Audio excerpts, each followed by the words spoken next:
Assalomu alaykum Shavkat Mirziyoyev. Sizdan iltimos, yordam bering. Iltimos qilaman sizdan. O'g'limni chiqarib, o'g'lim gunohsiz. Aybiga yo'qligini isbotlab chiqarib berishingizni so'rayman. Uyim o'sha olingan joyda, tuhmat qilingan joyda kamera bor. Kamerada olingan hamma narsa. Hozirda o'g'lim sudurgi berib yotibdi. Depressiya kasali bilan shug'ullanyapti. Sizni la'natlab retezdi deb o'g'lim o'zi 4 oydan bo'lsa azob tortib yotibdi.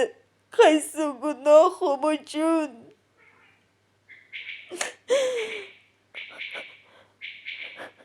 Bormagan joyim qolmadi, qilmagan ishim qolmadi.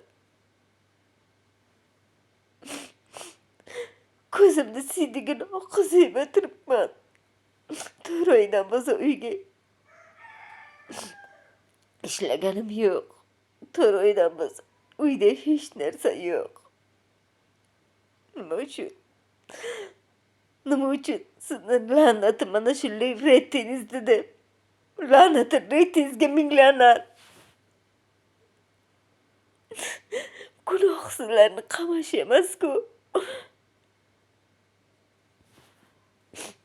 Iltimos, Shavkat Mirziyoyev, Kattaqo'rg'on, Samarqand tumani. Kattaqo'rg'onga boring. Qamashdan oldin bolalar saqlanayotgan joy. O'sha yerda borib ko'ring. Qanchadan qancha gunohsiz odamlar yotibdi tuhmat bilan. Haqiqat. Iltimos, mana shu videoni ko'rganlar maksimalni tarqatinglar. O'g'lim uchun yordamingizni ayamanglar. Iltimos. Kim ko'rgan bo'lsa Shavkat Mirziyoyevga yetkazsin. Iltimos. O'g'lim uchun.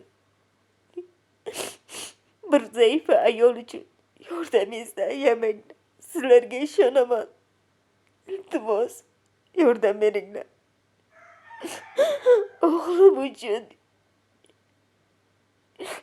Bir yetim ayol iltimosi uchun yordam beringlar. Iltimos. Bir yetim ayolning murojaati uchun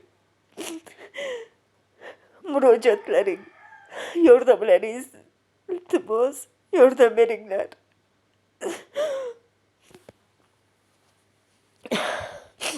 Bir yetim ayol uchun iltimos, yordam beringlar.